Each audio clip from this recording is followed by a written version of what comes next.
इतिहास में अभी तक ऐसा झूठा भ्रष्ट नाटकबाज ड्रामेबाज नाटक करने वाला न प्रधानमंत्री हुआ है और न भविष्य में कभी हो सकता है। अकाउंट खुलेगा, ये अकाउंट खोलने का पैसा भेजने का जो था कांग्रेस की नीति आ चुकी थी, तब आई थी जब हमारे गांधी साहब विश्वत्मा भरत गांधी जी के कठोर संघर्ष करना पड़ा। करेंगे सर, आपकी बातों से और आपकी विचारधारा से मुझे अभी तक ये लगा है कि आप मोदी के खिलाफ है लेकिन राहुल के करीब। तो आज देश के प्रधानमंत्री राहुल जी होते, मोदी जी नहीं होते, तो इन्होंने भी सच्चाई को कहीं न कहीं छिपाया है, देशवासियों से छिपाया है। नमस्कार, इस वक्त आप देख रहे हैं प्रेस जागरण और मैं हूं आपके साथ स्मृति विद्यार्थी। आज चर्चा में हमारे साथ मौजूद हैं प्रदीप राज प्रिंस जी, जो है वोटर्स पार्टी इंटरनेशनल के प्रदेश उपाध्यक्ष और बिहार के प्रदेश प्रवक्ता। सर, स्वागत है आपका हमारे चैनल में। सभी आपके प्रेस जागरण के दर्शक को मेरा प्रणाम, नमस्कार, thank you ma'am. Okay sir, मेरा सवाल आपसे ये है कि वोटर्स पार्टी इंटरनेशनल जो है एक अंतर्राष्ट्रीय पार्टी है। बिहार में आगामी जो है लोकसभा का चुनाव में वोटर्स जो है वो क्या रणनीति बना रही है, क्या मुद्दा है, इसके बारे में थोड़ा हमारे दर्शकों को बताएं। देखिए, वोटर्स पार्टी इंटरनेशनल बिहार में नहीं पूरे देश में अब सभी वोटरों के देश के मालिक को अब जुबान पे आ चुकी है। जुबान पर इसलिए आ गई है कि चूँकि वोटर्स पार्टी एक ऐसी भारत की पार्टी है जो वोटरों के लोकतंत्र के अधिकार देने के लिए बात करती है, लोकतंत्र को बचाने के लिए बात करती है। आज वोटर के ही वोट से एमपी, विधायक, जितने भी जनप्रतिनिधि होते हैं वोटर के वोट से जीत के जाते हैं, लेकिन जीतने के बाद उनकी जितनी भी आज देश में गरीबी, बेरोजगारी, तमाम गुलामी बना कर रखने वाले ये हमारे देश के नेता, हमारे जात के नेता, हमारे धर्म के नेता, यही लोग जिम्मेदार हैं हमारे भारत को बर्बाद करने में। देश के जो आमदनी है 13,972 रुपया, मैं चाहता हूं कि इस पे देश के 137 सांसदों ने इस बात को माना। वो कहा कि अगर इस चीज़ों को, गरीबी, गुलामी को समाप्त करने की होगा तो हमें देश के जो आमदनी है उसकी 50% वोटरों के विकास के लिए, उनकी निजी अपने विकास के लिए हमें 872 रुपया उनको पर महीना खाता में भेजना होगा। सर, मेरा आपसे सवाल अगला है कि आपकी पार्टी, जैसे आपने बताया कि आपकी पार्टी के जो संस्थापक हैं उसके द्वारा 137 सांसदों के द्वारा जो है संसद में वोटरशिप के लिए याचिका प्रस्तुत की गई थी 2007 में। इसको लेकर आप थोड़ा रोशनी डालिए। देखिए, हमारे पार्टी के संस्थापक विश्वत्मा भरत गांधी जी के कठिन संघर्ष प्रयास के बावजूद ये संभव हुआ कि देश के 137 सांसद सभी दल के थे, सभी पार्टियों के थे, सभी समाज के थे, सभी धर्मों के थे। इस बात पे हुआ कि आखिर ये देश में ये समस्या क्यों बढ़ती जा रही, अमीरी, गरीबी की समस्या, बेरोजगारी की समस्या, शिक्षा की समस्या, वेश्यावृत्ति की समस्या, इसको कैसे ख़त्म किया जाए। तो हमारे गांधी साहब विश्वत्मा भरत गांधी जी जो वोटर्स पार्टी इंटरनेशनल के संस्थापक हैं, इन्होंने सभी गंभीर मुद्दे पर नज़र डालते हुए इन्होंने निकाला कि भाई जो समस्या जो हैं वो आर्थिक के तंगी के कारण से, पैसे की समस्या के कारण से ही देश में तमाम अनैतिक कार्य हो रहे हैं, मजबूरी में लोग कर रहे हैं।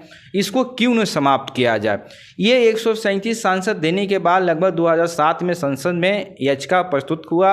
इस पर छानबीन करते हुए, हर चीज़ों को समझते हुए, फिर इसको 12 दिसंबर 2011 को दीपक गोयल के अध्यक्षता में इस चीज़ों को मान लिया गया। लेकिन आज तक ये पूंजीपतियों के सरकार में इस सबसे ज़्यादा इस वोटर पेंशन को रोकने का जो आज के डेट में है, ये भाजपा की सरकार नरेंद्र मोदी जी हैं। नरेंद्र मोदी जी को अगर कहा जाए तो असम में इनके इतिहास में अभी तक ऐसा झूठा भ्रष्ट नाटकबाज ड्रामेबाज नाटक करने वाला न प्रधानमंत्री हुआ है और न भविष्य में कभी हो सकता है। तो मैं मोदी जी को इसलिए चीज़ कहना चाहता हूं कि इनकी अभी बहुमत में सरकार है, केंद्र में है, कई राज्यों में। अगर ये चाहते हैं कि देश से गरीबी समाप्त हो जाए, बेरोजगारी समाप्त हो जाए, तमाम शिक्षा समाप्त हो जाए, वेश्यावृत्ति समाप्त हो जाए, तो ये तो भाई बिल लाकर इसको पारित कर सकते हैं। ऑलरेडी आज जो आरजेडी में जो सांसद थे रामकृपाल यादव जी, आज इनके दल में वो बने हुए हैं। वो तो भाई हमारे ये किताब में संसद में वोटरशिप में साइन किए हुए हैं, हमारे पास इसकी प्रमाण है, प्रूफ है। तो कहने का मतलब है कि ये लोगों की नियत है ही नहीं कि गरीबी बिहार से देश से जाए। चूँकि अगर ये समाप्त हो जाएगा तो यह गुलामी किसको बना कर रखेंगे।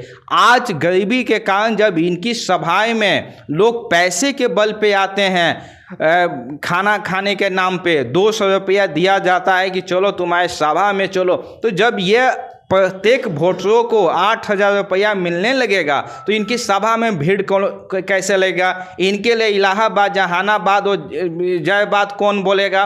तो ये समाज चीज़ चाहती है भाजपा सरकार कि नहीं समाप्त हो और हम अपने शासक बनाए रखें, लोगों पर जुल्म और गुलामी बनाए रखे और अपना सत्ता में बरकरार बने रहे। तो सर, आपकी पार्टी लगातार पीएम नरेंद्र मोदी को ही टारगेट किए जा रही है। राहुल गांधी के बारे में आपका क्या विचार है? देखिए, राहुल गांधी जी जब 2014 में भाजपा की सरकार बनी, उसके बाद इन्होंने जब संसद में याचिका हुआ तो लगभग राहुल गांधी जी के विचार हो चुकी थी कि अब वोटर पेंशन लागू हुआ। ये जो आधार कार्ड हम लोग देखते हैं, जानते हैं, ये एक्चुअली वोटर पेंशन के लिए ही दिया गया था।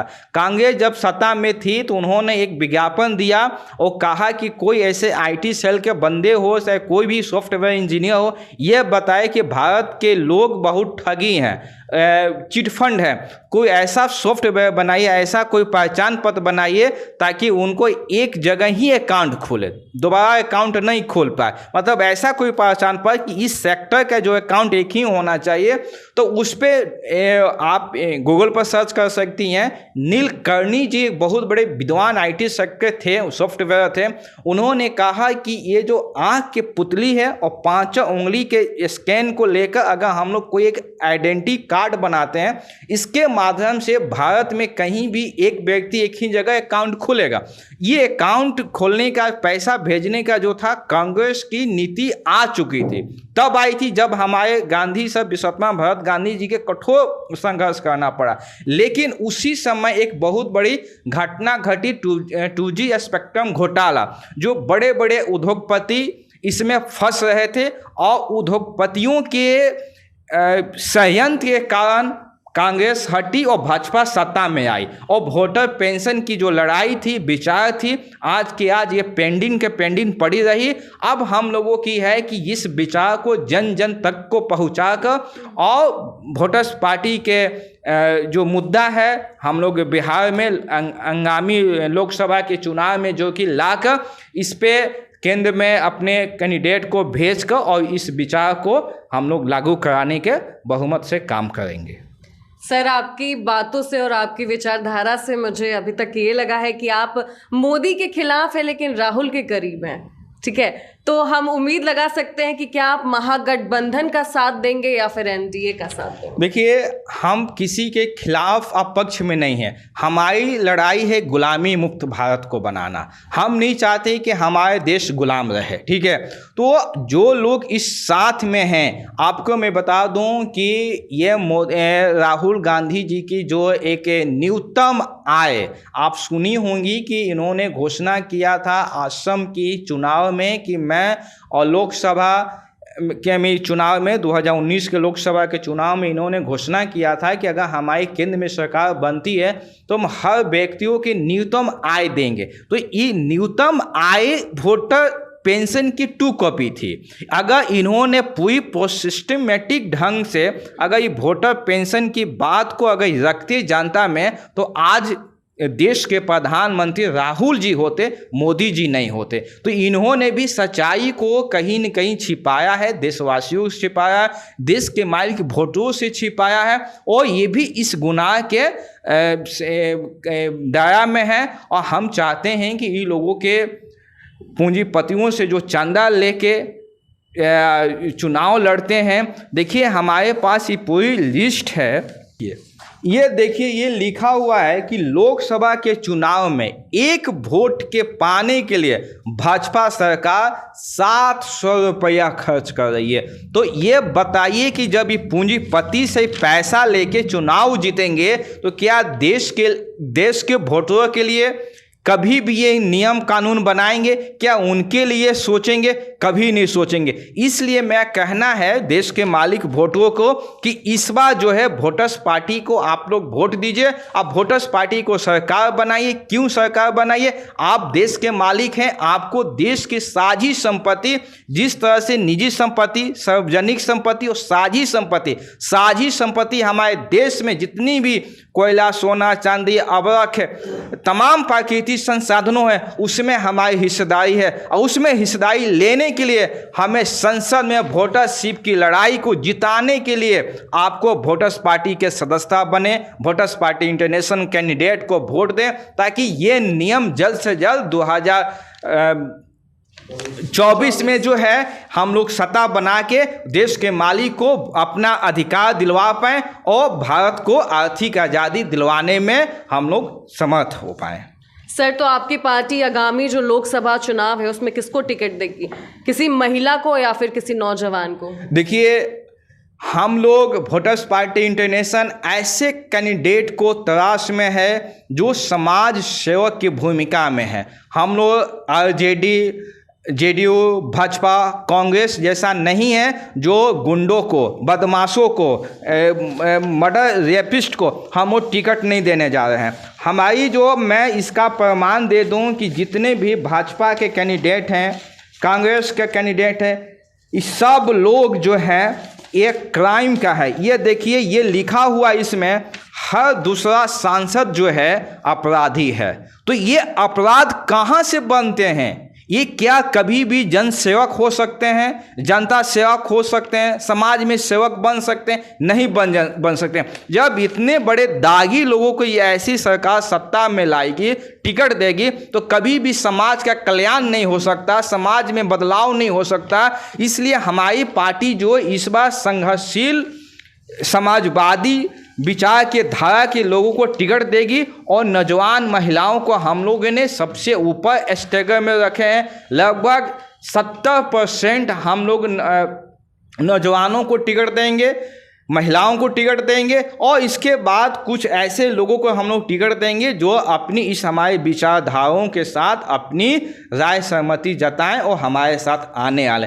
नौजवान को इसलिए टिकट देने की ज़रूरत है क्योंकि देश में अभी लड़ाई है संघर्ष की।